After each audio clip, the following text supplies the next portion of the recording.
ৰাজা ৰঘুবংশীৰ হত্যাকাণ্ডৰ নতুন আপডেট আহি আছে। এই সমগ্ৰ হত্যাকাণ্ডটো পৰকীয়া প্ৰেমৰ বাবেই সংঘটিত কৰিছিল পত্নীয়ে। পত্নী সোনমে পৰকীয়া প্ৰেমৰ বাবেই পৰিকল্পিতভাৱে ৰাজা ৰঘুবংশীক চেৰাপুঞ্জীলৈ আনি চুপাৰী কিলাৰ লগাই হত্যা কৰিছিল। আৰু সমগ্ৰ ঘটনাটোৰ মাষ্টাৰ মাইণ্ড আছিল ৰাজ কুশৱাহা। এই ৰাজ কুশৱাহা হৈছে সোনম ৰঘুবংশীৰ প্ৰেমিক। আৰু সেই প্ৰেমিক থকা অৱস্থাতেই তেওঁ ৰাজাৰ সৈতে বিবাহপাশত আবদ্ধ হৈছিল, হয়তো সম্পত্তিৰ বাবে।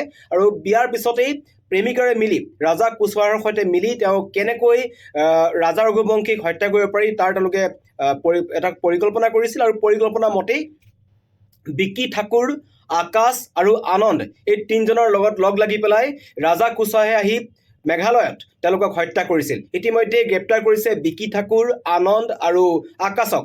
ইয়াৰ দুজনৰ ঘৰ হৈছে মধ্যপ্ৰদেশৰ ইন্দোৰত আৰু এজনৰ ঘৰ হৈছে উত্তৰ প্ৰদেশৰ ললিতপুৰত। সমগ্ৰ ঘটনাৰ তদন্ত কৰিছে, কিন্তু সমগ্ৰ ঘটনাৰ তদন্তত এটা কথা স্পষ্ট হৈছে, সমগ্ৰ হত্যাকাণ্ডৰ আঁৰত পৰকীয়া প্ৰেম আছিল। পৰকীয়া প্ৰেমৰ বাবেই পত্নীয়ে স্বামীক হত্যা কৰিলে।